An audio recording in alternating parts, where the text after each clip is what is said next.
Okay, great. Good afternoon. House Transportation Committee is back. And this afternoon, we are hearing about some miscellaneous changes in the transportation program that these are changes that we were going to be considering for our transportation bill. So we have our attorney, Anthea Dexter Cooper, here with us, along with Michelle Boomhauer from the policy director at the Agency of Transportation.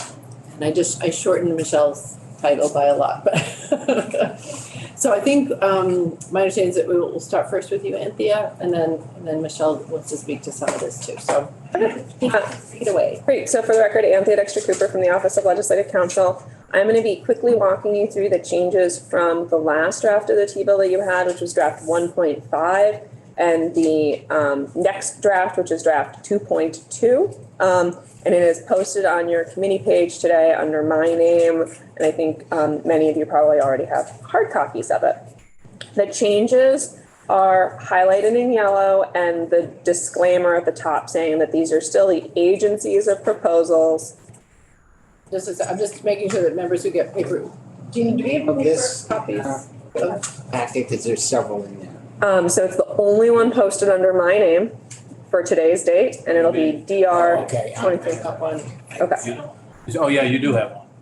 No, that's your 1.5. What draft you say it was? It's draft 2.2. Oh, this is 2.2. So we'll I don't think we have printed copies, so we'll just follow along. Is it, Do you want me to, Print a bunch? Jeannie? Jeannie, I think we need some printed copies of this. I think it's helpful. I scribble Make notes. to make notes. I think it's helpful. I have a paper copy. Yeah, I have my, I do. Sorry, I didn't bring any to share. Sorry. That's okay. Jeannie, I would like one too if I could be added to the mix. Sorry, what? I would like one too if I could be added to the mix, Yes, you can do that. even though I'm normally a visual person. Breaking down on them. So, Knows where this will lead, but. and Jeannie's other Jeannie's been so awesome in getting us our copies for everything. It's like, there's a lot of paper that's, but I do think it's helpful to the committee to have this, so. Should we just pause? Yeah, so just because you send it to the copy room, right? Well, then add me to that too, please. So could we just get a show of hands of how many people want paper on this one? 1, 2, 3, 4, 5, 6, 7. I think I'd do 8. Probably these two guys. Yeah. Let's just do 9, Yeah. just to be safe. Right, okay. So, well, why don't we, I think is the committee comfortable starting this, even though we don't have paper copies? And we can take notes on our devices. I can tell you that the first change is kind of not that interesting. Stall for long enough. Okay, so posted under my name, it's draft 2.2. And then the disclaimer is still at the top. V-Trans proposals is modified by Ledge Council. This still felt like the agency's bill. You hadn't really started working on it yet, and that will get stripped off eventually. So the first change that you're going to have is on page 5. And this is page 4. This is including language that was mentioned in the big bill language with respect to, or maybe it was in the capital construction bill, but language related to the rail trail community connectivity grants. Yes, it was in the big bill. Sorry, refreshing my memory. It was in the big bill language because proposed by the administration, because this is one-time general fund monies. You'll see that at line 8 of what's up on the screen. And there was language there that said that there would be a match and that grant recipients shall be required to provide a 20% match toward any projects that are awarded in a grant. One of the things that I think will always happen as the T-bill and the big bill are worked on is there needs to be just sort of some harmonization between the two to ensure that the language is either the same in both places or you're not repeating language in both places. Since this was something that had been included in the governor's recommend language, just to make sure that it was addressed somewhere, if it was something that the General Assembly wanted to be a requirement for the language, is to require this in the administration by the Agency of Transportation, that grant recipients shall be required to provide a 20% match toward any projects that are awarded a grant.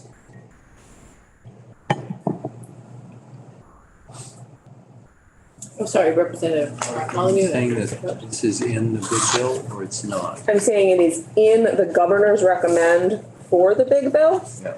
You don't know yet if it's gonna stay in the big bill. So, but this is a change to match. This is a change to match the governor's recommend. There is, I would say, more details about the purpose and the other related language, and even though there's not much in section 2 of the T-bill than there was in the big bill, but when I was looking at the big bill language, this was something that was addressed in the governor's recommend for the big bill language that wasn't addressed here.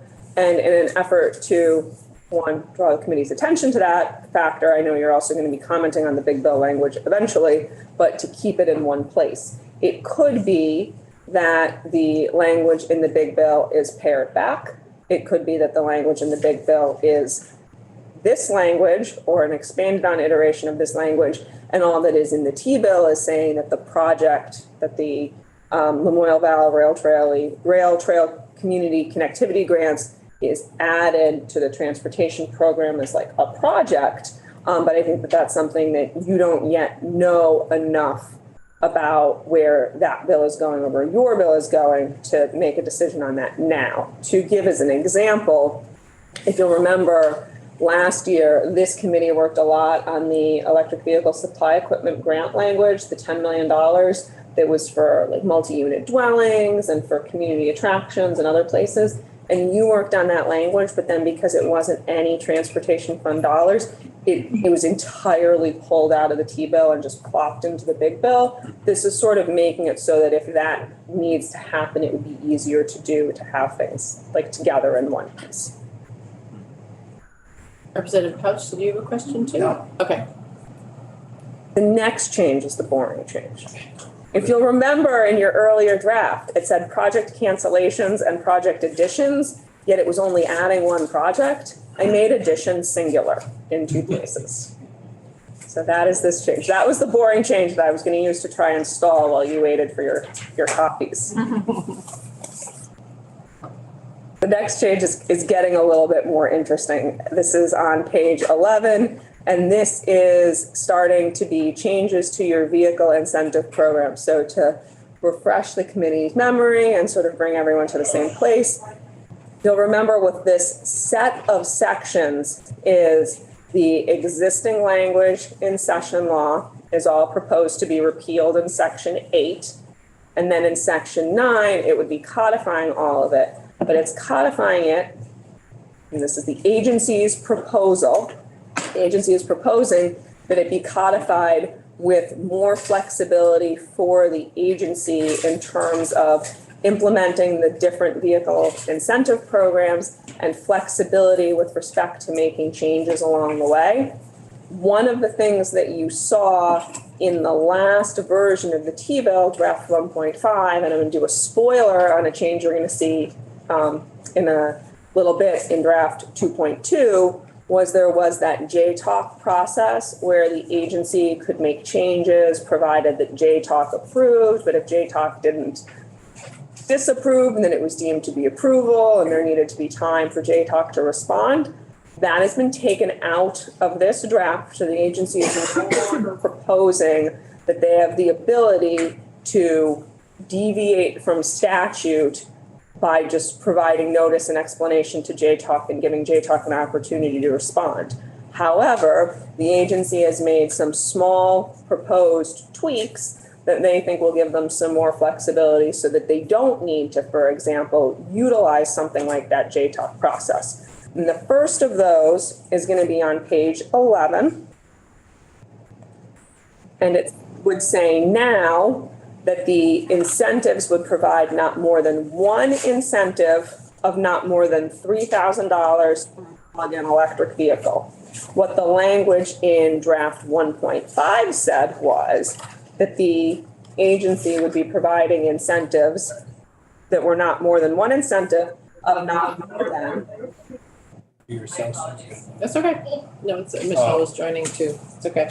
of not more than $1,500 for a plug-in hybrid electric vehicle and not more than $2,500 for a battery electric vehicle. You'll see that in this proposal, they've been collapsed into one incentive amount, not more than, and it's $3,000 for a piece.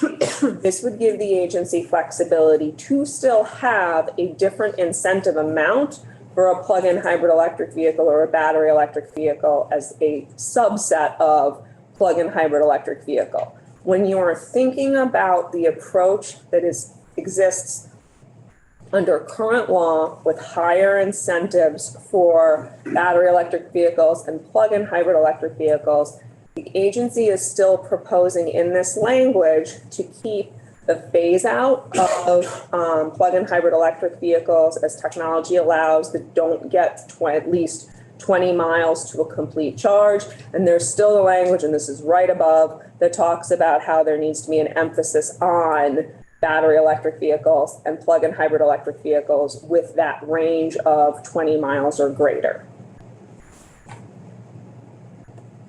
And if you think back to when we had our charts, and there were for like each income or each type of bucket, so single filing head of household, married couple filing jointly, and then there would be two levels of incentives. There would be a higher incentive amount if you had lower adjusted gross income and a lower incentive amount if you had higher adjusted gross income. These amounts, the not more than $3,000, that's for the higher income.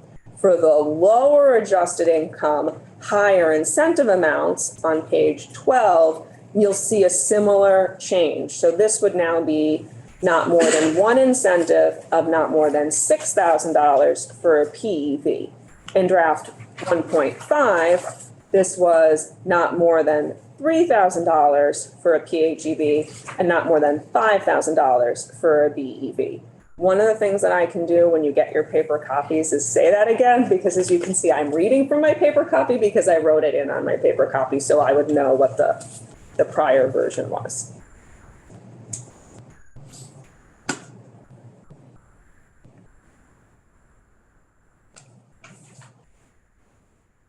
The next change you're going to see is not until page 22. And that is a very subtle change because it is, oh, sorry, I'm skipping one ahead.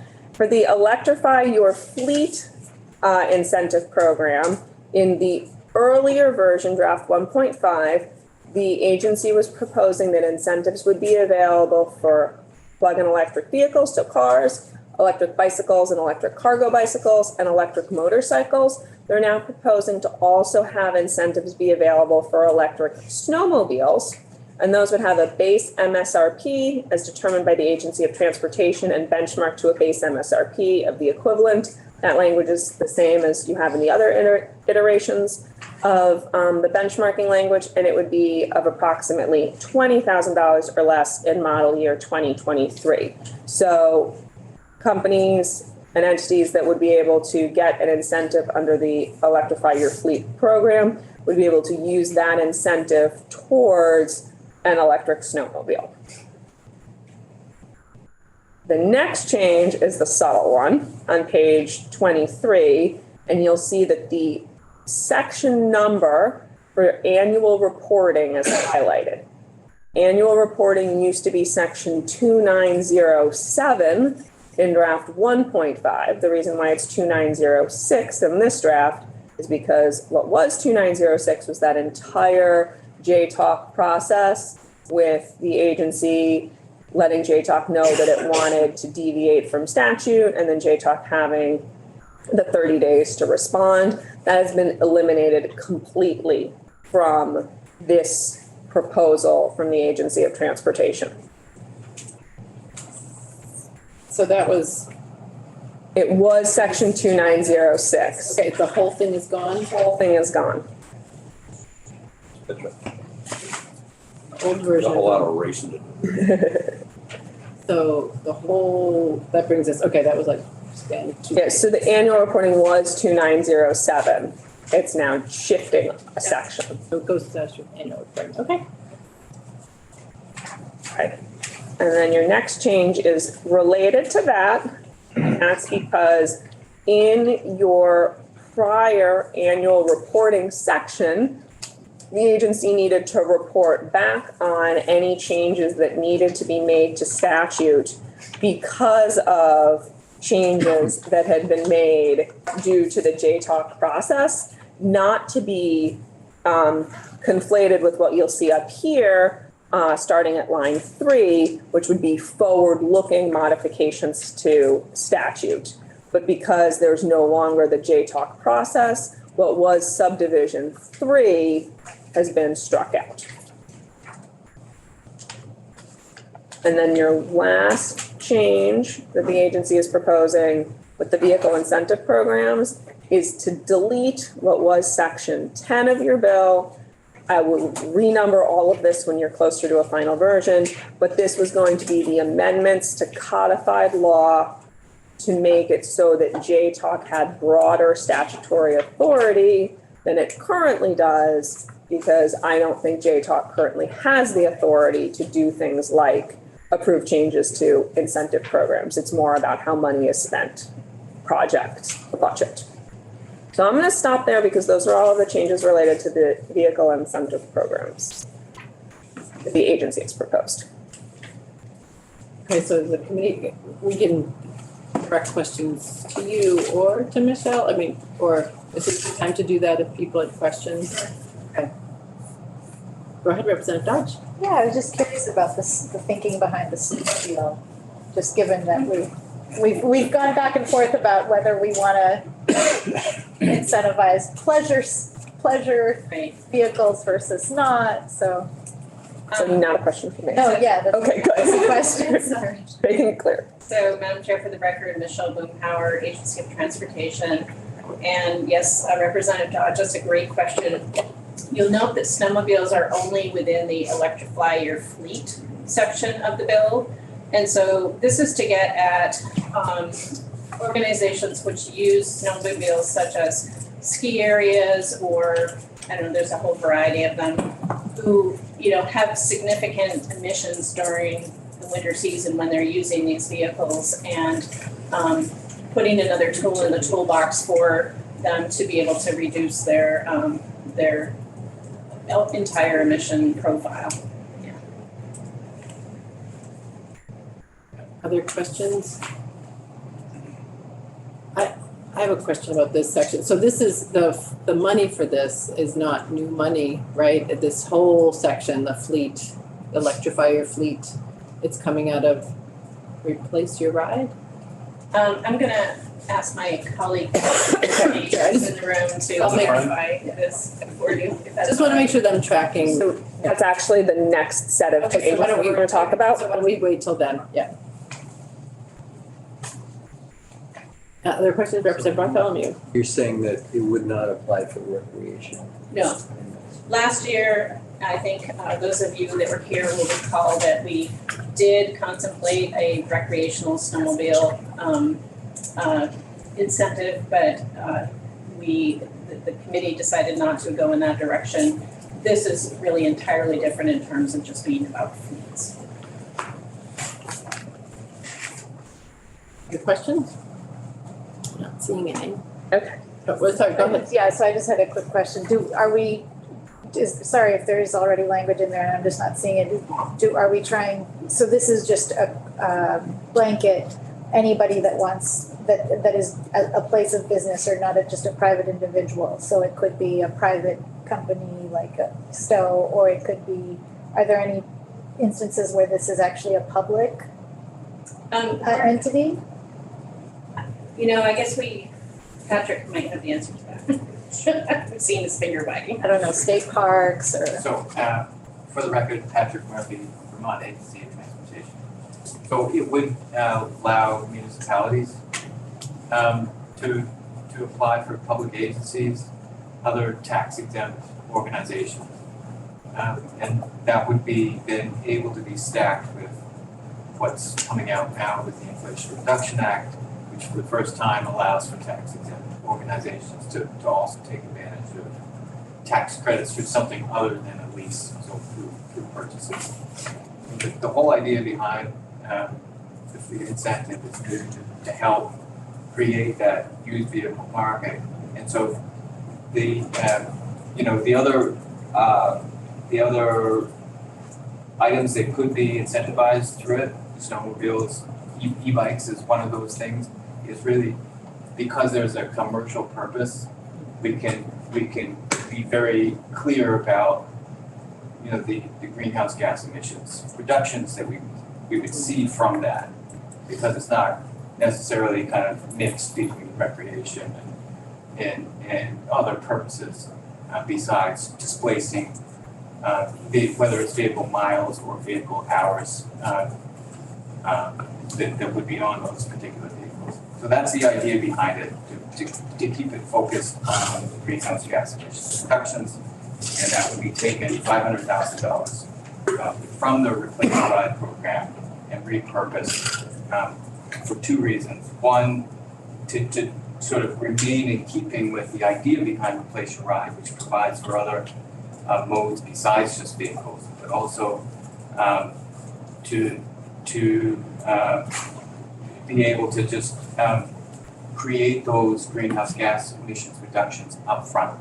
We're not seeing as much activity with the program as we'd like at this point, and we know that there's outreach and other things that need to happen for that to be more effective in the future.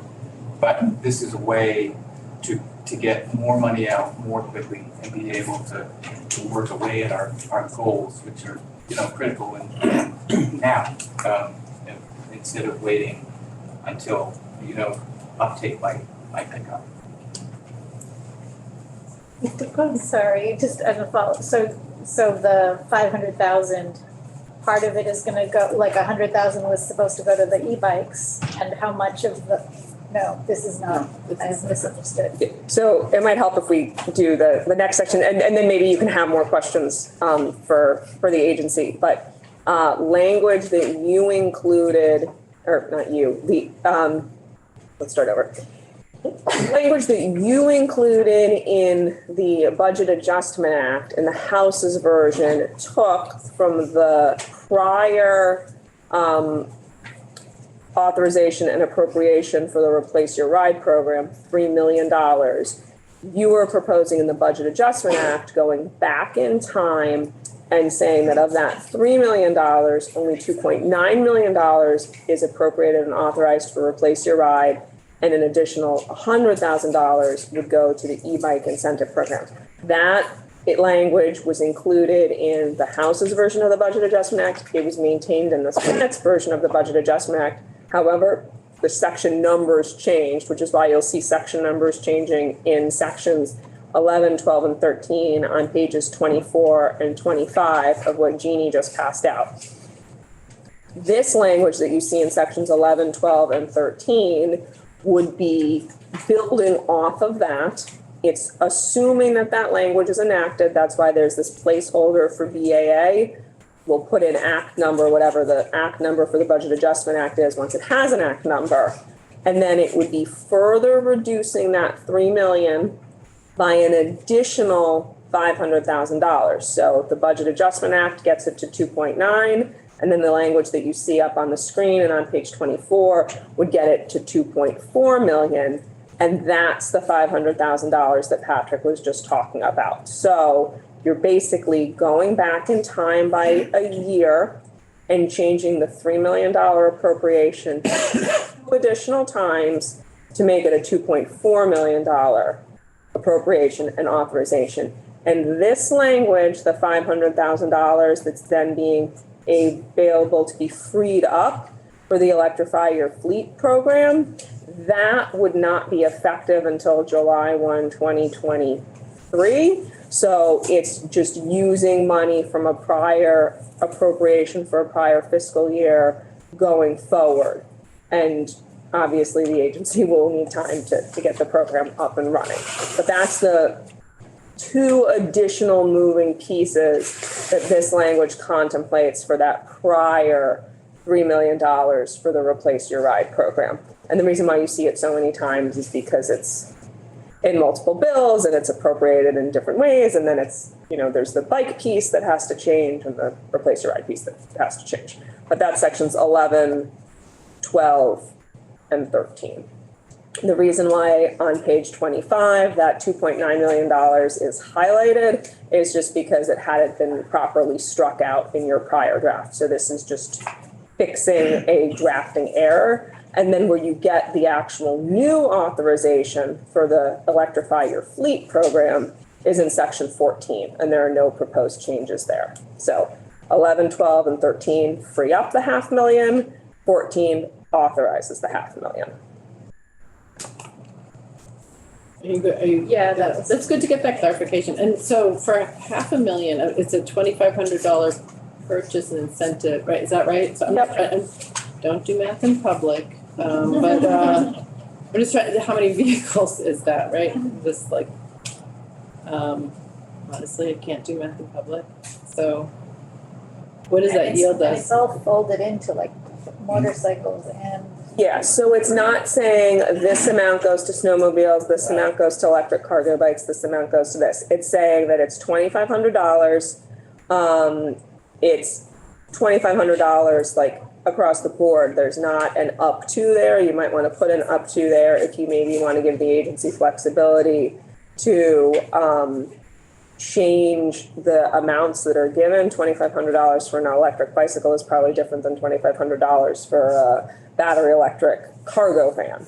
But it's not saying that they need to provide incentives for all of these things. These are just the things that could be incentivized. It's not creating separate silos. It could be that there's very little interest in electric snowmobiles and there's a lot of interest in electric cargo bikes. I think it will remain to be seen when they come to actually administer the program if you create it. So potentially 200 gets us to 200 vehicles or like things on wheels. Right. Okay, I did. Patty, okay, Patty, Representative McCoy? Yes. Okay, so that was my question. $2,500 on a $2,800 electric bicycle is a pretty darn good deal. Without any, is there any, who can get that? So this is for Fleet. Vermont municipalities and business entities registered in Vermont that maintain a fleet or motor vehicles that are registered in Vermont, with no single applicant being eligible for more than 20 incentives over the existence of the program. You are not providing in this proposed language a lot of parameters as to what sort of business entities are there. It's then left to the Agency of Transportation to administer it. And there will be, like there have been for all of the other vehicle incentives, including the e-bike incentive program, very lengthy programmatic guidelines that need to be developed. Okay, so the only thing in here is that, say, Green Mountain Power wants to purchase 20 electric snowmobiles to clear their lines. They can use no more than 20. They can get no more than 20, Yep. $2,500 each. Under this language. Under this language. Yep, but However, if like this, under this language, the same thing goes for a business who has electric bicycles, no more than 20.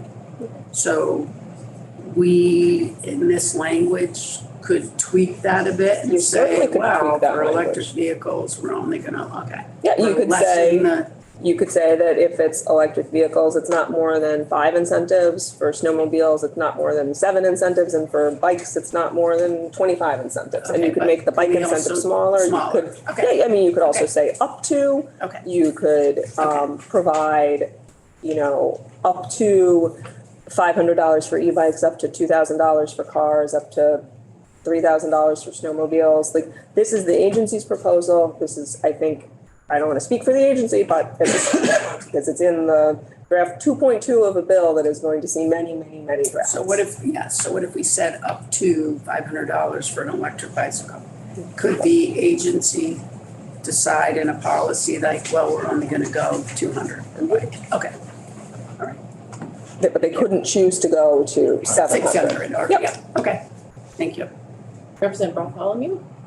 Trying to figure out where's this $2,500 appear in this bill? On page 22 at line 3. 22. Okay, and where's the, and Representative Shaw? We dabbled in this electrify your fleet last year, I think, and we were limited to a number of incentives per person or per company or whatever. So there was Did we do that? language, it was not last year, it was the year before. It's all blurring together. And you allowed for entities that provided like transit services. So like Car Share Vermont, I think, got at least a few vehicles incentivized under it. And it was just for one fiscal year, and I think it was up to 5 during that fiscal year. So it was narrower, one time, not the creation of a program that would be existing sort of in perpetuity, had a limited time for that. But I'm again going to say, every time we're talking about the fact that this is a proposal to put language in codified law, it doesn't mean that the program exists and provides incentives unless there's an appropriation to go along with it. So if this $500,000 is the last appropriation that's ever made to the Electrify Your Fleet program, and that $500,000 is used up, just because it's in the Green Books as codified law, if there's no money put towards it to go out in incentives, then you have in essence, like, That's not unusual that we do something over here and don't fund it over Yeah. here. It just stays in the case we fund it down the road. yeah. And I will say, thinking back to 2019, before the pandemic, that first version of the vehicle incentive programs that was put in the 2019 T-bill, it was session law because it wasn't thought that it was going to necessarily be a program that was going to be, continued. And it has been through additional appropriations and authorizations since then.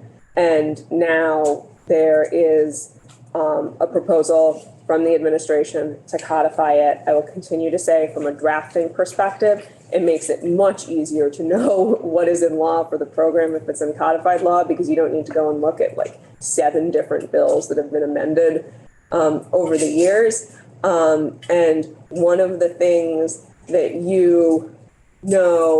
is slated to happen, and I know you had testimony about this morning with the Advanced Clean Cars rule, is unless there's a change to Vermont's rules, you are looking at a point where new vehicles in Vermont are going to mostly be your plug-in hybrid electric vehicles, because of the fact that those are the only ones that can be sold and registered for that under 5,000 miles for a new vehicle.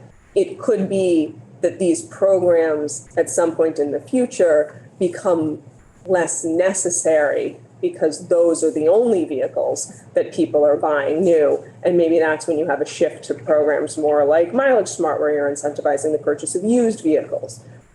So again, just because it's going in codified law doesn't mean you need to keep putting money towards it. And it doesn't mean that you can't repeal it at some point in the future where there's a decision made that the program just doesn't make sense anymore. Any questions? I have a question. This might be for Michelle and Patrick. I'm just noticing that we're like leaning into pulling money out of Replace Your Ride. And we heard testimony that part of the Replace Your Ride, this is a challenge because it's not as much of a used vehicle market yet. So is there something else that we should know? Like, I'm just making note of that. Like, we're continuing to kind of go to that pot of money, and we know that it's it just seems like that we have money there, but the market's not there right now. And that money's been put aside.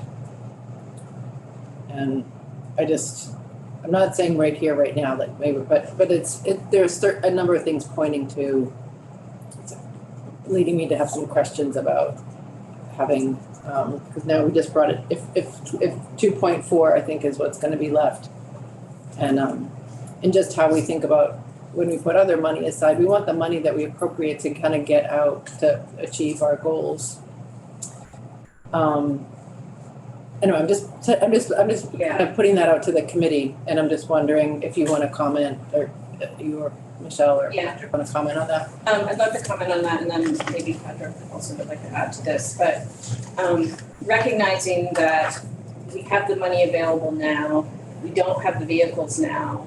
The Replace Your Fleet program is an attempt to get more used vehicles into the market, because fleets turn over more quickly than maybe you and I buying an electric vehicle and then turning it in, it would be 5 years or more before I would trade in my vehicle and create a used vehicle.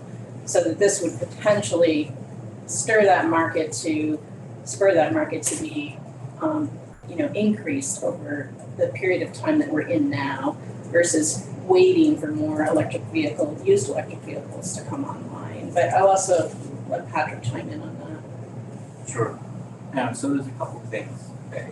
One is definitely, if we just rely upon the current fleet, the overall statewide fleet turnover, we're not necessarily going to be able to meet our goals. This is one way to be able to kind of help to create those vehicles that might be picked up through a Mobile Smart program or the Replace Your Ride program later. There's a structural issue with the Replace Your Ride program in that we've just faced kind of an unprecedented increase in used vehicle prices that made a $3,000 offer basically less competitive for many vehicles that people might want to trade in. So that leads to sort of the main point about the Replace Your Ride program, and that is that it's important to think about it as the vehicle being replaced. You're getting an incentive for replacing that particular vehicle, more so than thinking about what it's replaced with. So you're getting $3,000, the way that the legislature has structured it, you're getting $3,000 for replacing that vehicle, taking it off the roads, whatever it might be, slopes and bike paths. Taking those vehicles off and then being able to meet your needs in a different way, in a cleaner way. It could be through a vehicle, but it could be through some other means, bicycle equipment, bikes. So it's not necessarily, and so the fleet incentive here is intended to reflect that kind of notion. So a $2,500 incentive is not intended to pay completely for one bike. It's to replace a gas-powered vehicle within the fleet with some variety of options. It could be another vehicle, but it could be several e-bikes. It could be, if you're replacing a 2 or 4 stroke motor, it could be, several snowmobiles. So it's important to think about it in that way. That the incentive is really to get whatever that gasoline-powered vehicle is out of commission and out of a fleet.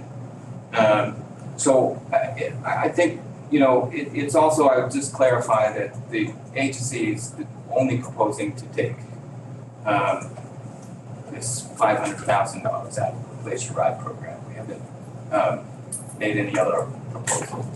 But it is to get money out there more quickly and to be able to make this program itself more successful. The last point I would just say is that it is $3 million from last year, but we also had $1.5 million from the year before. So it's a larger pot of money that maybe you're thinking about right now. That's what I thought. I mean, I thought it was more than that, so. So it's a lot to be leaving on the table at this point when we're trying to make as much progress as quickly as possible. Just to follow up, and if you can go any further, do you think there's more give? You know, I personally, I was on the state, I was when we passed this, and it was a good initiative, and it was a good thought, but just reading the market, that $2.4 million in my eyes is just gonna sit there for, at least for this year. You know, so there, back to the bigger question, is there more opportunity to put that towards other initiatives that this committee might feel that, you know, is gonna make a bigger dent in those initiatives? So the agency has proposed increasing that amount from 3,000 for the existing Replace Your Ride program from $3,000 up to $5,000. And, you know, we can see based on, you know, what data we might have over the next 6 months, whether that is enough to encourage more participation, to be able then to stack that with the new PED incentives so that you're broadening the base of people that can participate in all of the incentive programs. I think that's something to think about. Yeah, but I guess, we're obviously, well, I'll say we're not gonna be in such an air, hopefully in 6 months. So would it be beneficial, and I'm just throwing out there, to give the administration leeway to say, hey, all right, 6 months, this thing is not going anywhere, and give you guys discretion to say, all right, you can move the money into another program? I mean, the agency has asked for flexibility to be able to. Well, we would direct it. I think it was like a blanket statement, I think I heard.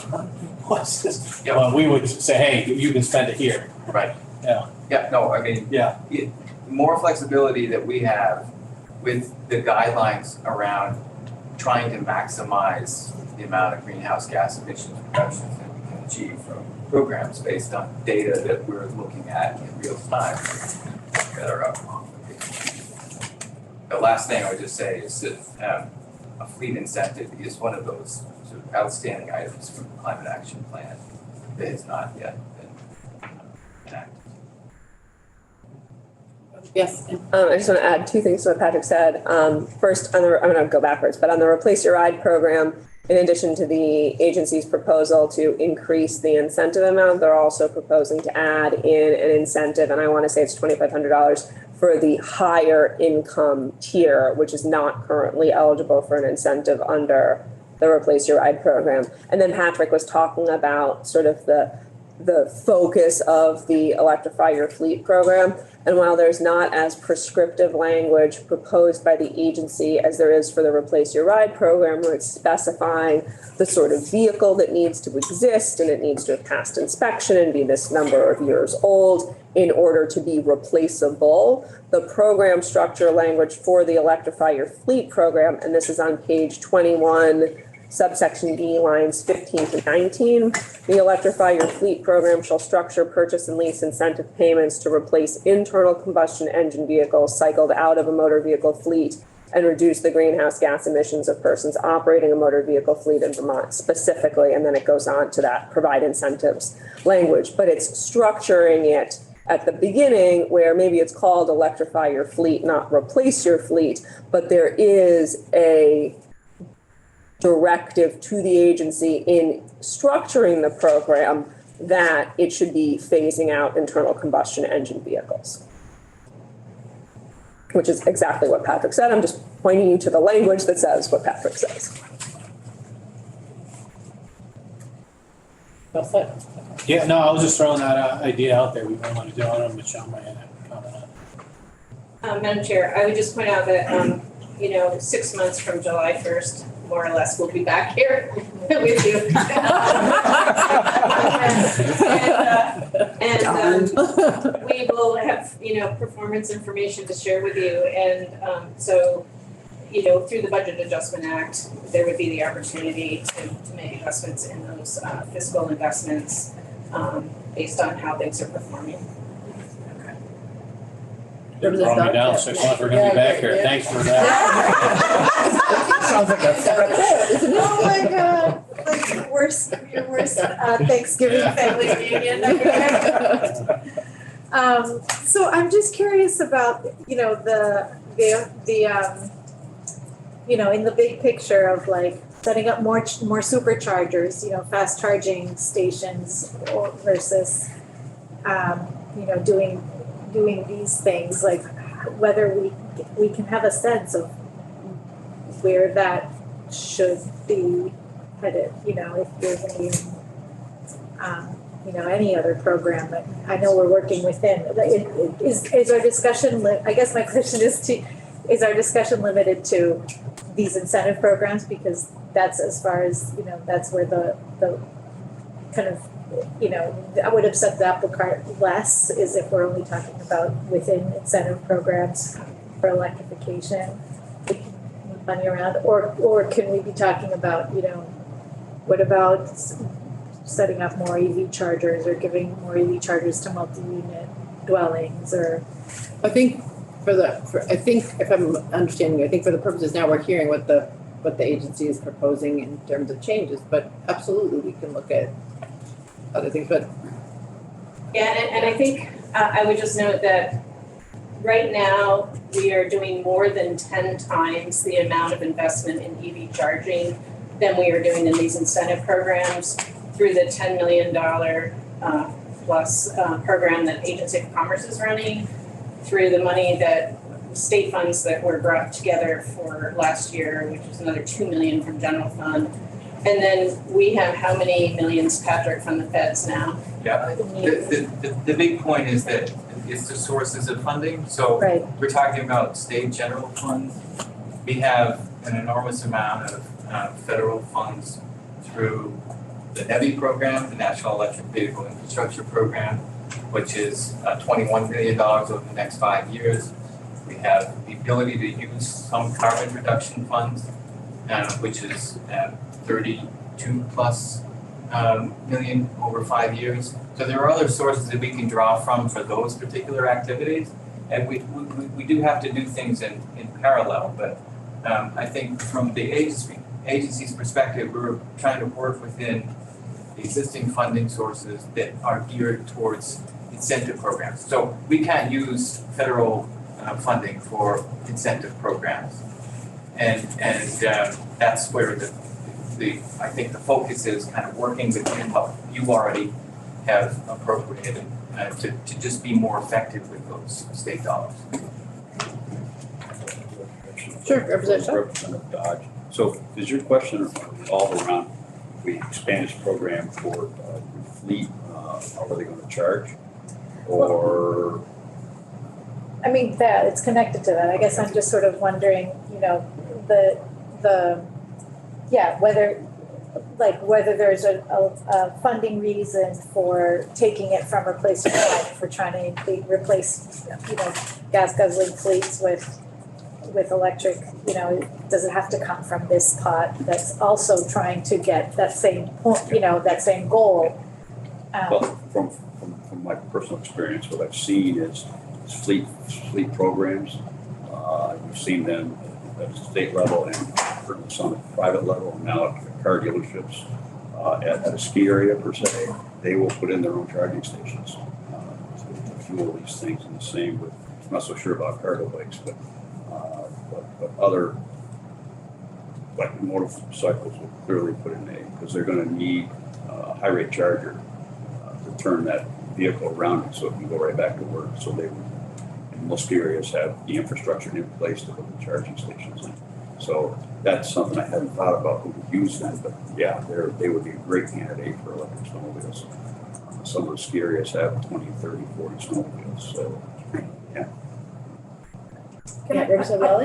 The way I'm taking this is that you guys have done your sort of market research, and this seems like where you think the best bang for the buck will be in terms of getting the money out the door and in getting creating that trickle down market that boosts the goals of Place Your Ride. So there's a logic. I see the logic in this. Representative Pouch? So it's about the same amount of money. It's just sort of shuffling it around and giving a little more flexibility.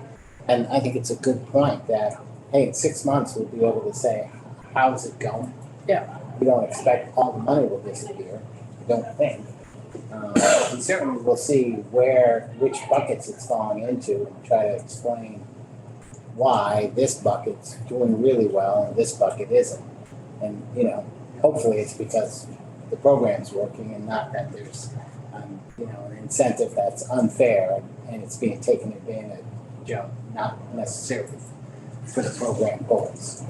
And to that point, I mean, I think I'm hearing some concern, like why we're taking it from Replace Your Ride.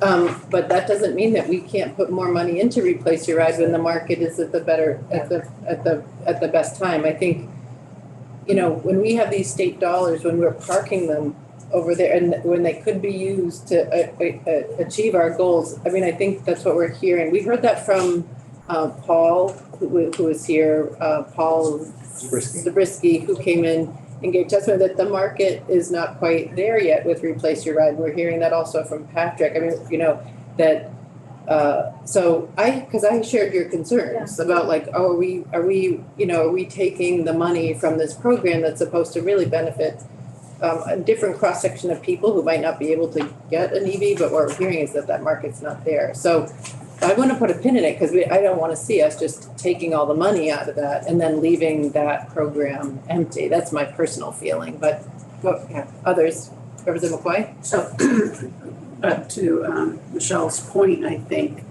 we've seen that there hasn't been a whole heck of a lot of used electric vehicles. And this seems like it would be a tool because most fleets kind of roll over and change every 5 years. So that almost kind of solves a few of our problems, like no used vehicles for the regular public to purchase. And yet we are getting, combustion engines off the road because these fleet vehicles are fleets and driving all over, or snowmobiles as well. So, I mean,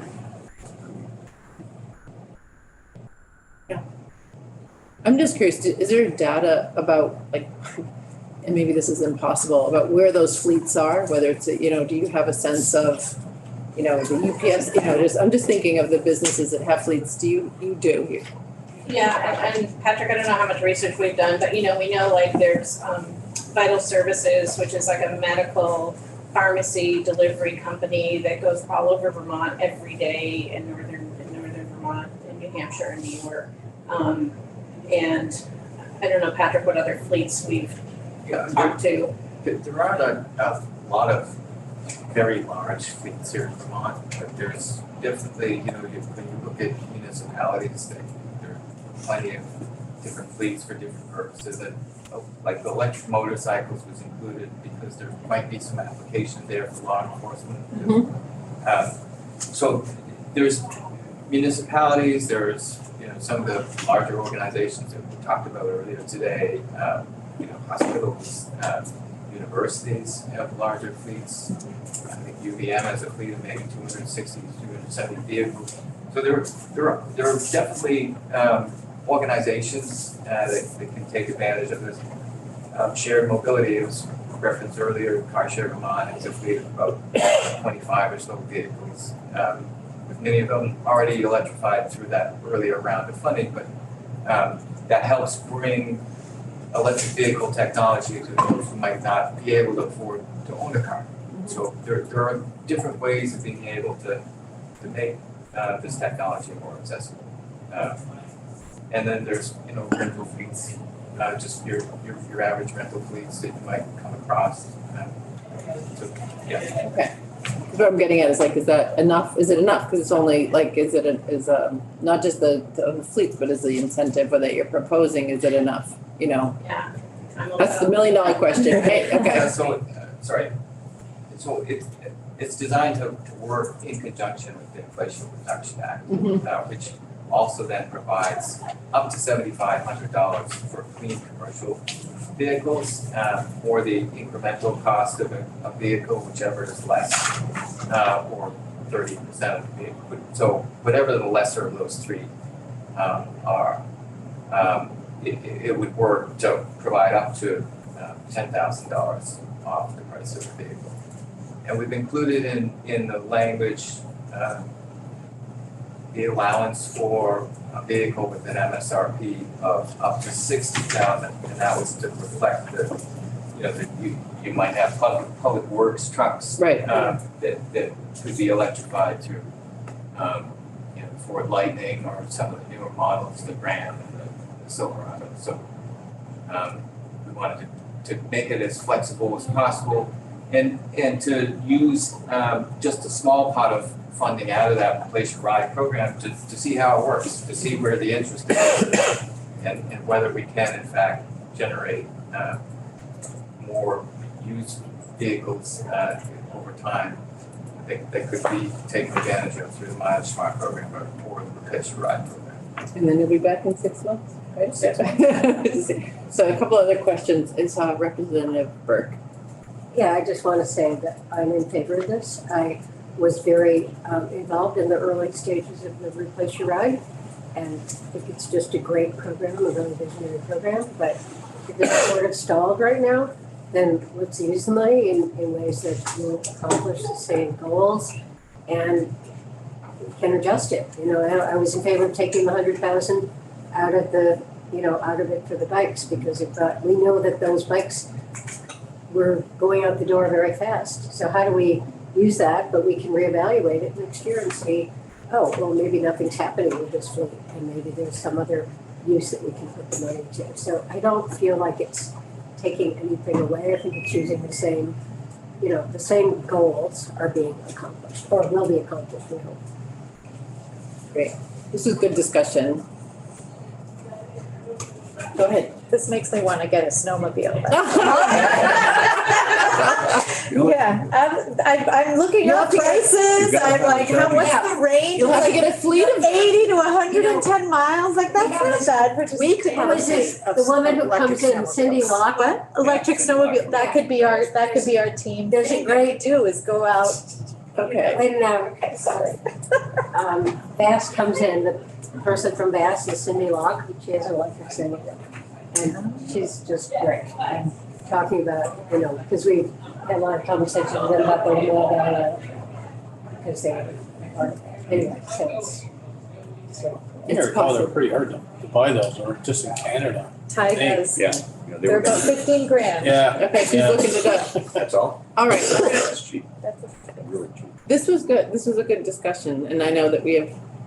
Well, yeah, you're almost done though. Yeah, that's good. This is great. Okay, so your next change is gonna be on page 28.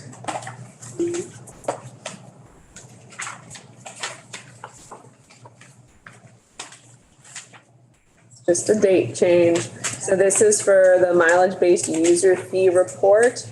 And the report was in draft 1.5, due not later than January 15th of 2024. The agency is proposing that that be not later than January 31st of 2024. Just spent a lot of time talking about, you know, well, in 6 months from now, you'll be back in the building and you'll be, you know, able to tell us what's going on with the market and with these programs. Not only will they get to, under the requirements for those the vehicle incentive programs, they would be required to provide you with a written report. That written report is due not later than January 31st of 2024. And again, I don't want to speak for the agency, but I think the thought process there was the reports will cover different things, but will be related, and it made sense to have both of them be provided on the same date, give the agency the extra 16 days to work on it. So shifting from January 15th of 2024 to January 31st of 2024, and that's the very last line of page 28. And then your final changes are going to be on the very last page, page 32. If you'll remember, to the earlier version of the bill, draft 1.5, there were two sections on repeals, section 18 and section 19. Section 18 was the repeal of the sunset for the authority for the agency to have a P3 program, a public-private partnership program. That is now section 18A. Section 19, which is now section 18B, was the repeal of obsolete language that gave the Transportation Board the authority over passenger train connections. They don't have that authority anymore. That language should not be in statute anymore. And then the final repeal, this is new, section 18C, all highlighted, is last year when the committee was working on the covered bridges language, a number of sections, and you can see them listed here as 312, 313, and 315 were repealed from Title 19, and the substance of them was moved to Title 23. That has to do with municipalities posting covered bridges and the requirements there and the signage requirements. Section 314, vote at town meeting, probably should have been repealed last year. This language is either covered by existing municipal authority for votes or covered by the language that was codified in Title 23 as 23 VSA Section 1397A. I only discovered this and focused on it when I was working on a different bill. I've been in contact with the agency. They agreed that this language is probably not necessary in Title 19 anymore, given language that exists in Title 23 and Title 24. So it would be repealing this section, probably just a technical fix, something that should have been done in conjunction with the other covered bridges work last year. And that's it in terms of the changes. The final thing you'll see is just that section 19, the effective date, it used to be section 20. So a shift in numbering. And a lot of this will obviously change as you work on the bill more. I wouldn't focus on, I'm going to try and preserve the section numbers as best as I can as you work on it, so you're not having to remember, oh, this was section 10 and now it's section 12. But at the end, there will be a bill that doesn't have gaps, like with section 10 being deleted, you would shift everything forward accordingly. So I'm happy to stick around if there are other questions for me, but I think probably there's just more information you need from the agency at this point. Well, this is great to get this. I will vacate my seat. So yeah, Michelle, did you? So, Madam Chair, I have probably about 20 minutes worth of things to talk to you about, maybe 30 depending on the questions. And I didn't know if you'd like to take a break. But I believe, is today a day that you go on the floor at 3? Yeah. Or so I can either get in the seat now and then you can have your break before the floor, or however you prefer. Let's get in the seat now. We just had a break. I feel Okay, great. Executive decision for the committee, because we might lose too much time and then I just wanna, Absolutely. if you're willing. I am totally You're willing. willing, you're willing, yeah. So, and is it, should we be keeping this copy? Yeah. In front of us, great. Yeah, I'm only gonna focus on things that were in what Anthea covered. And I'm not gonna talk about electric vehicles at all, so. I need like a code sheet for electric vehicles. And of course, I lost my Zoom connection after all that effort of getting it hooked up with it. It looks like you're coming in. Am I? Oh, that was me leaving. I'm sorry, that was. Okay, bear with me a moment. Yeah, take your time. Are you plugged in too?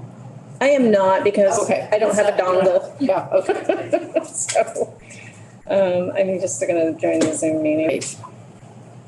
So Jeannie will have to resume me. Can Jeannie hear you? I don't see, I do, there we go. I think I see you. I can admit you. There we go. Yeah. I don't know, she's got her earphones on. I didn't know if she could hear us. Okay. There you are, we see you. Okay, so you can see me, I've turned on, I gotta, I can't remember. See if I can do it. Did I help you out?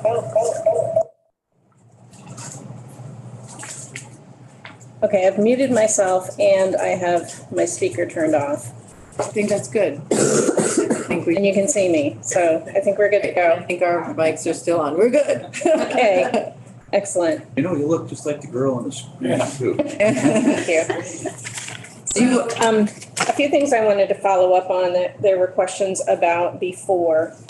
Oh, wait, Well, Michelle, how do I see you? We see you, if you turn around, we see your video. That's me. Oh, Do you want your document up there? Document up there, we do. I don't have a document quite yet. Okay, Yeah. Okay. Okay. I would just turn off your video maybe. Turn off my video. There you go. There it is, because Okay. the video is there. I'm, Okay. It was distracting. yes, absolutely. The whole thing is distracting. So, I provided a couple handouts today. The first section I'm just going to talk about is the project cancellations and project addition.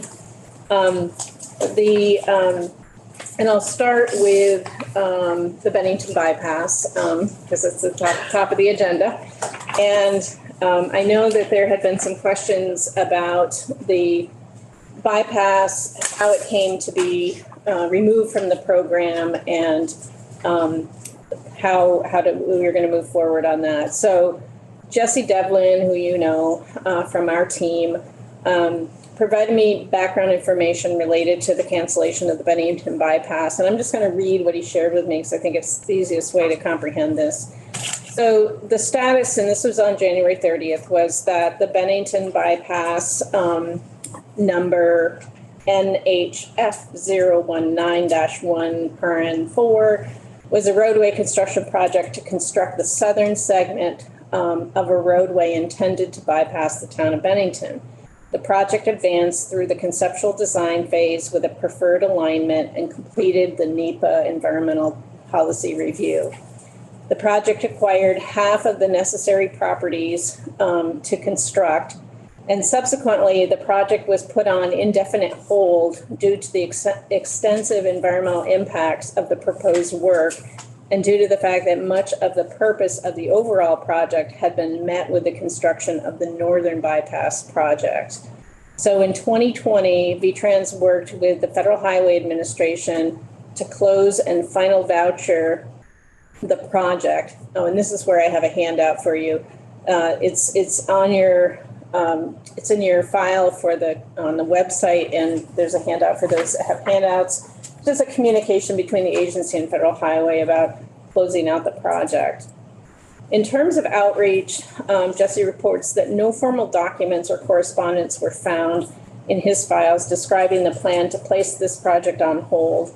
The town of Bennington has been involved in discussions to utilize these properties that were put into right-of-way for transportation paths, which demonstrates knowledge of the change in the project status. In other words, they've been with us throughout the process, understanding they could use the right-of-way originally acquired for the southern part of the bypass for other recreation trails.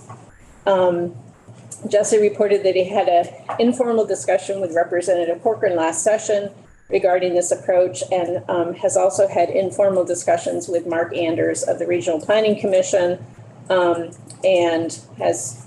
the town had already been in the communications regarding the intent to remove the project. Related to the budget, the project has not been included in the budget in any capacity in FY 22, 23, or 24. And between 2015 and 2021, this project was listed as a candidate project with no funding identified. And prior to that, between 2010 and 2014, this project was listed as a development and evaluation project, again, with no funding identified. He anecdotally reports that he's been the program manager of this for approximately 10 years and does not recall a single question from the town or RPC inquiring about the status or schedule of this project. And that in his recent communication with the Regional Planning Commission and the community, they invited him to come down to the Regional Planning Commission Transportation Advisory Committee meeting on March 22nd to sort of close the loop on all of this and talk further with the town about the other intended efforts that they have related to going forward with the right-of-way that was secured. So I'll pause there. So I think there's some questions. I'm just trying to figure out where this is, Tim. Is 279 the northern? No, this is, you know where the apple barn is? And it's Route 7 South. Okay. Sort of loop around there. Okay. And it would come out, on Route 9. What's that? It's gonna loop around and get lost. Yeah, no, well, yeah, yes, no. I guess my obviously my thoughts, I got a lot of thoughts on this. This project goes way back. And I guess it's just disconcerting to me, just about you outlined a process. I guess I see that process a little different. I've never been asleep at the wheel, and I noticed that project wasn't in there, and asked year in and year out why that project wasn't in the book. Never got a clear answer. I did talk to Jesse over the summer, and he indicated that it's basically a done deal. We have a process in this building, or the way it's supposed to be, is you're supposed to come to us first to ask if the project's gonna be canceled, not after the fact, saying this is a done deal. That is my heartburn. I'll say it, I can't really say what I wanna say, but that's my frustration with this. I'm not saying the town won't agree with this. They very well could agree with this. I think it's about the communication and process and the respect to this committee and the respect to me that this was done on the front. Letting me know from day one, this is what was gonna happen. And you come before this committee and saying it's a done deal. That's on principle. Well, I'll be making a motion, the Senate can do what they want, but just yank this thing right out of the bill. But that's all I'll say. I think it's important to have your point of view of being the longest serving member on this committee. You have some perspective and weight. So. Yeah, thank you, Representative Corcoran, Madam Chair. I appreciate the frustration that you've expressed and agree that communications could have been handled perhaps differently with respect to the agency's communications to the committee in FY 22, 23, and 24, when there was apparently no inclusion of reference to the project during those years. Because clearly it had not been funded in any way up through between 2010 and 2021 when it was in the book, and a further sort of communication as to the direction things were headed. While the town may have been aware, not having you aware was disrespectful, and I appreciate that. Any other questions on that one? And just for the new members, I mean, this is, Michelle's raising this because this is in the proposed, I just want people to be clear, like it's in the proposed bill. Yes. Right. Yeah, to officially cancel the project, which we are required to do, as Representative Corcoran pointed out, so. Yeah. Still trying to figure out, Tim, is the 279 the northern section that was complete? Yeah, the western and the northern leg, there are Okay, two so that's sections. the top part, so that one was complete. Two sections, two of the three were completed. Okay, so Yeah. the southern section, they were supposed to just wrap around and go what, Old Bennington way, around that way? Well, it's on the other side of town, it's On the other where the Apple Barn is. It's- Yeah, so, Yeah, okay, so, From the Apple Barn over to Over. Route 9 and 279. Yeah. where they Okay. connect, all right, like all this sort of Yeah. empty Okay. space that All runs right. right through there. okay, On that's the, what we're trying Yeah, to. and there were some properties that. going northeast, from the Apple Barn, it would go northeast to connect over to Route 9 and 279. 279, I believe so, that's. okay, all right. Yeah. So is the idea now that I guess the state owns the right of way to a section of that southern portion, that they're going to make some kind of a trail or a, So my understanding is that the community and perhaps the region, I think it's all contained within the town of Bennington, that the town of Bennington would like to create a trail and has been talking to the agency for some time about using that retained right-of-way we have It's already been purchased, no strings attached. There's probably strings attached, but we use federal money to purchase that right away. And so a community project such as a trail could be built on it once the community has a plan and secures the resources, et cetera. And that would be the future direction that the town's interested in as we understand it. Okay, thank you. And I don't disagree with that, that the borough, is on principle and things. How many years ago was this started? Oh, how many years ago? God, I don't know, 40, 50 years ago. Is it part of the, originally way back when there was going to be a bypass past Brandon, past Middlebury, past, the only one that got built was what, for Jens on the north? I mean, was this part of that Route 7 corridor from north to south that was originally way back when there were bypasses all the way through? Or my time, I have That was a long, but it was all talked about for a long, long time. I wonder whatever happened to all those right of ways that were scoped and purchased over the years. There was a bypass that was designed around Middlebury. There was one that was designed. Yeah, well, first of all, if it didn't happen, as this note states, it's that you have to pay back the feds. There's a penalty. And I'm sure that little by little they would sell, that's another thing. They come before us if there's I think of this parcel over, I don't know, 500,000, 100,000, they have to get our approval to sell it.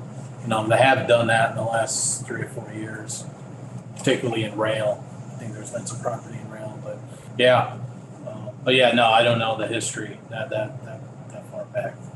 The last bypass I only remember was Morrisville. That was the last one. I think Morrisville did a bypass, right? Yeah.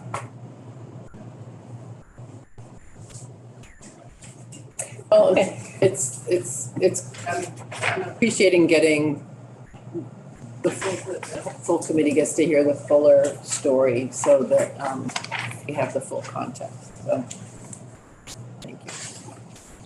And the next one was the cancellation/addition of the Sheldon Bridge 20 and 11.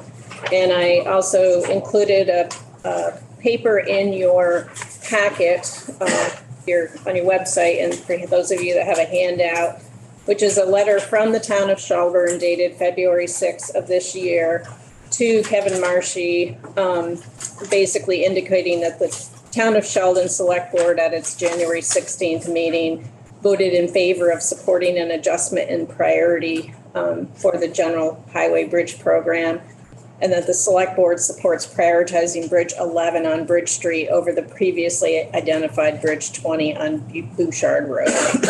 So I know we had talked about sort of getting some codification that the town had supported that proposal in an official sort of letter. So that's what I'm providing here. And that was in the packet. I didn't get that. But I got 2 of the pieces in the packet, but I think that just might be, it's on the website too, yeah. It's on the website too, Okay. yeah. Okay. So I think the other things that were in here was the mileage-based user fee reports and the vehicle incentive work that Anthea and Patrick and the committee and we covered that extensively. So the thing I wanted to next move to was the repeals. And that's section 18 of the draft you have. And first, I'm going to talk about item B, the connection of passenger trains by the T-Board first. And then I have a presentation, which isn't too long, to talk about the public-private partnership program. So relating to connection of passenger trains, the reason that this is no longer required in statute is because in 1970, the Federal Rail Passenger Service Act was established, which basically became Amtrak in terms of in federal law. Amtrak exists for the purpose of managing passenger trains that we have in Vermont.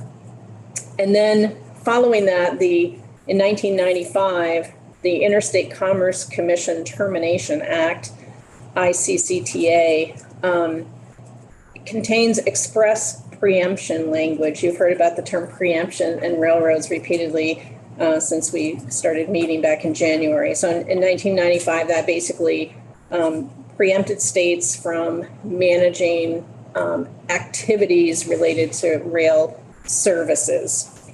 And actually, prior to the ICCTA, there had been an actual conflict preemption, but the ICCTA expressly established field or the sort of broader preemption extending across the entire spectrum of rail operations.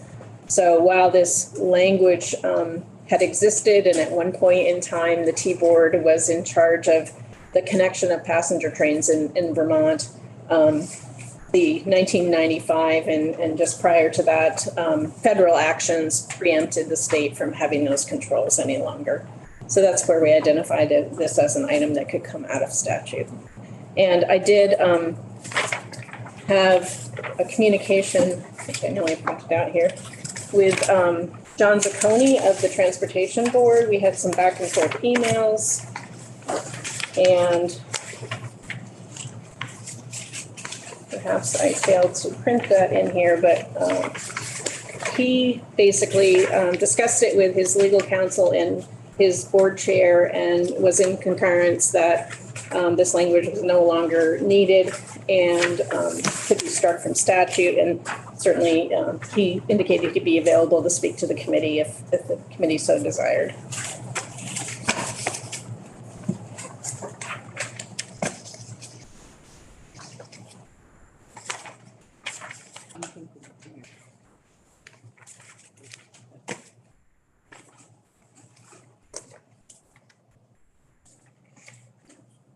If people have questions about that, I was just asking, like, does the committee feel like we need to hear from more about that? Or since Michelle had offered, we don't have tons of time laying around, but we will make time if people need it. Did you send us, I'm working from paper, so yes, all those letters on our website that we can. The 2 letters are on the website, as well as the public-private partnership presentation I'm about to give. I did not send the email communication between myself and John Zacconi. Okay. I'm happy to provide that if that would be helpful. That might be helpful for the committee, yeah. I guess I'll just ask by way of clarification.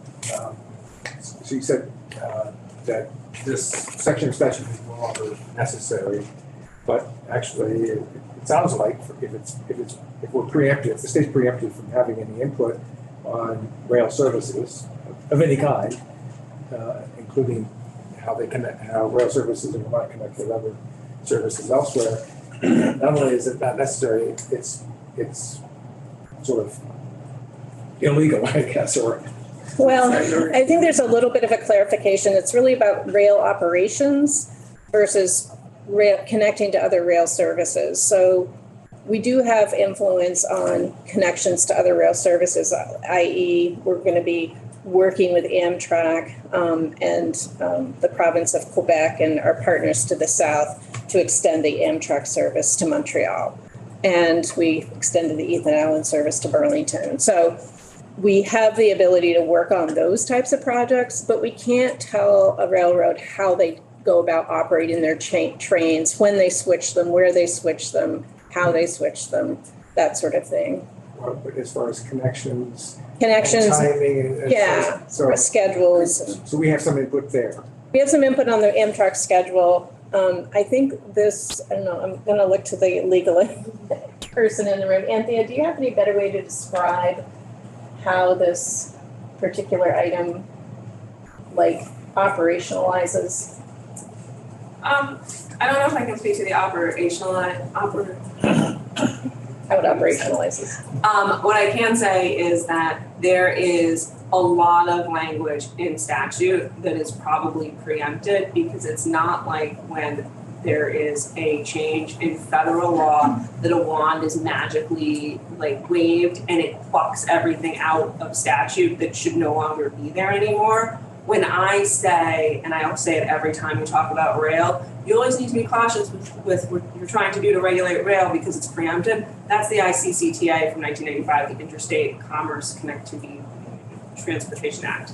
But that is what was looked to for the Second Circuit case that had to do with Vermont's Act 250 not applying to a rail building. It had to do with the Shelburne litigation and the salt sheds. We now know, because someone's focused on it in Title V, that there is language that is obsolete, preempted, it should come out. It makes sense to do that. I will say that in the technical corrections bill, there is a similar, it's not a repeal, but it's a change to language having to do with when there used to be more allowance for the state to be involved in for purposes of sounding railroads at crossings, which now can't be done. There needs to be a quiet zone established through a federal process that's under the Code of Federal Law in Burlington. So when municipalities say they want to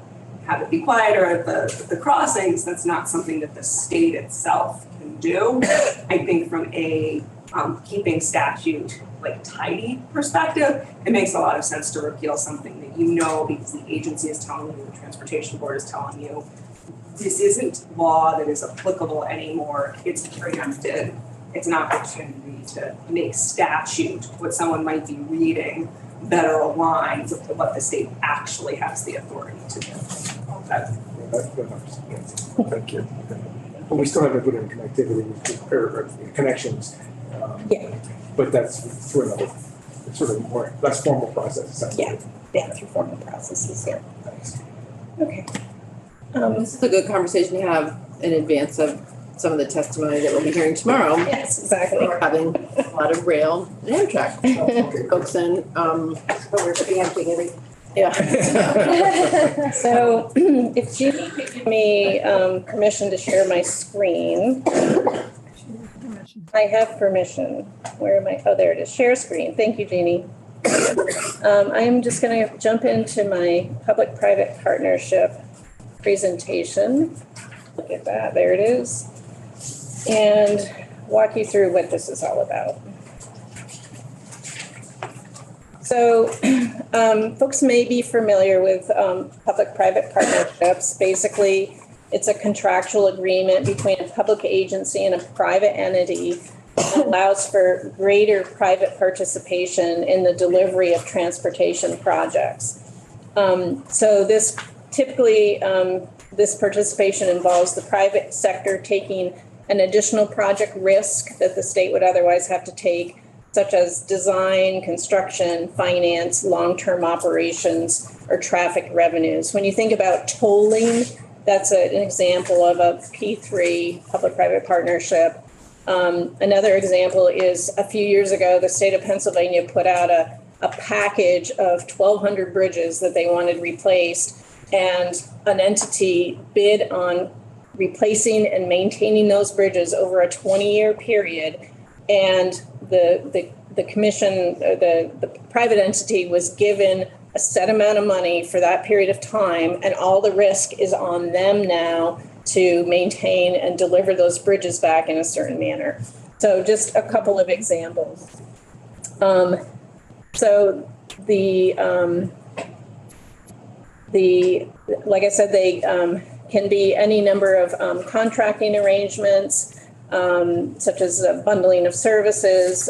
Contracts are differentiated by risk allocation and scope of services, all the way from the traditional delivery of these resources on the left, and all the way to concessions, like I mentioned, the second from the right being in another example. And so we currently had codified in our contractual processes project delivery, design build. We do some of those kind of projects.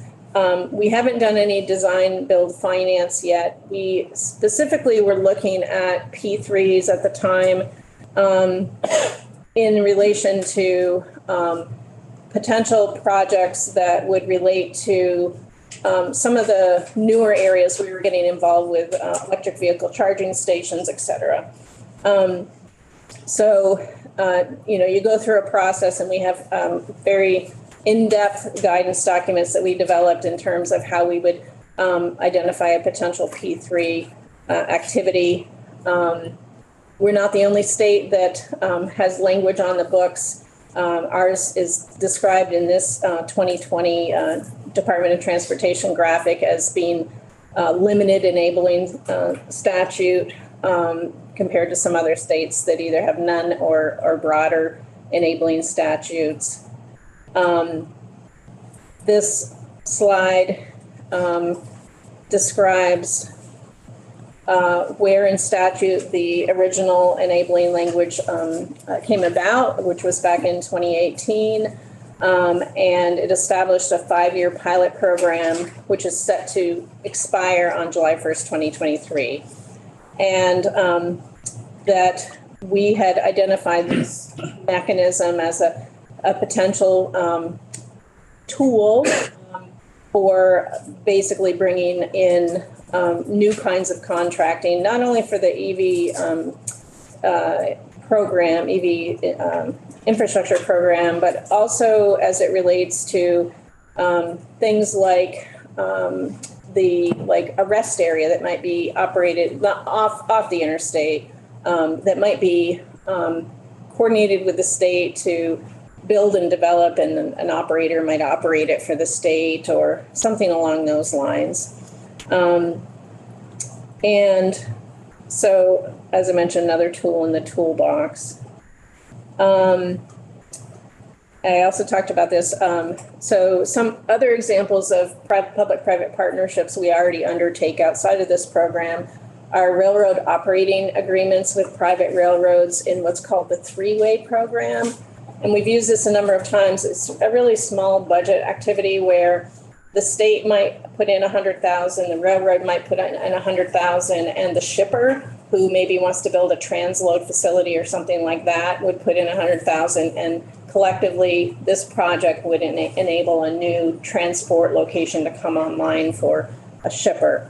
Airport leases for fixed-based operators. We have these folks that do many of the operating activities at airports for us under a fixed-based operator lease agreement. And then intercity bus services provided by private carriers such as Greyhound and others. So these that are mentioned here don't require the same application and guidance as the program that we developed, but these are lower level compared to what we had intended under the P3 model we put forward. This, I think, slide talks again about how we would, do hypothetical example of joint financing for a project. I mentioned the rest area model, and then operation of electric vehicle charging stations on state property was another example there in traditional P3 model. So advantages and limitations, potential to accelerate project delivery. Sometimes the private sector is more nimble than we can be. A longer term view of managing an asset in terms of making a long-term engagement with an entity to provide service arrangements, bringing in additional capital to a project. So that's essentially what we're doing with our charging station program. We have 80% federal funding, and we have to have a 20% match. And the people who are wanting to develop charging stations are paying that 20% match, and so that extends the resources much further and reduces public costs and also the debt requirements. Limitations, it can be a little more burdensome upfront in terms of the administrative elements. It requires revenue streams that are beneficial to the private sector to make it work. They're not going to be in this business if there's not a benefit for them. And that's part of with the EV charging stations. We anticipate the private sector taking over future, once the market catches on and charging stations are ubiquitous, that we won't have to subsidize it anymore. It'll just be happening as a market activity. It also may not be the most cost-effective or appropriate procurement model for projects if the public sector can deliver the project with a better value than without it. If you see projects that, you know, have a fair amount of risk of things going wrong or unknowns, et cetera, that's where you're going to see us, the public sector, being sort of on the hook to really do those. We're not going to find a private partner who's going to want to participate in that manner. So that's the gist of it. I would say that if the committee was interested in walking through the language another day, that we could, perhaps Anthea could sort of give you the deep dive on what's in the language. And I can also send the link to Jeannie to distribute to the committee to our website, which has our guidance document on it and information about it. So while we haven't executed any P3 agreements relative to guidance in the statutory enabling legislation, we still feel like there could be an opportunity ahead. And like we said before today, we'll have the language on the books, but if we don't have the money to implement anything, or if we don't have a partner to implement anything, it'll be there, you know, but we won't be doing it. So, but we did put a fair amount of time into standing this up in the event we could do a project. So. Well, I just remember that there was a private-public partnership proposed for a rail spur down in Middlebury. Yes. For a certain marble company to build a rail spur over to the Vermont rail lines. And Vermont Rail's going to pay, the company's going to pay, and the state's going to pay a third. Third, yeah. Great project, if you've got to get permits. Yeah, that one was one that we couldn't get permitted and we couldn't move forward with. Yeah, agreed. Representative Couch? Thank you. So did you say that the high-speed chargers are gonna fall under this? So. And so that's one question. Mm-hmm. And then, and it'll be on, state property. And the state will continue to own the capital and it will just be maintained by the private? So that's just clarification on that. Right, so there's a few levels there. So we are doing the arrangement with the private sector, making our EV charging investments without using the language that's in statute for this. We have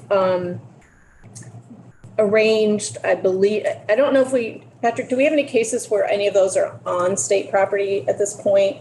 I know we've talked about it.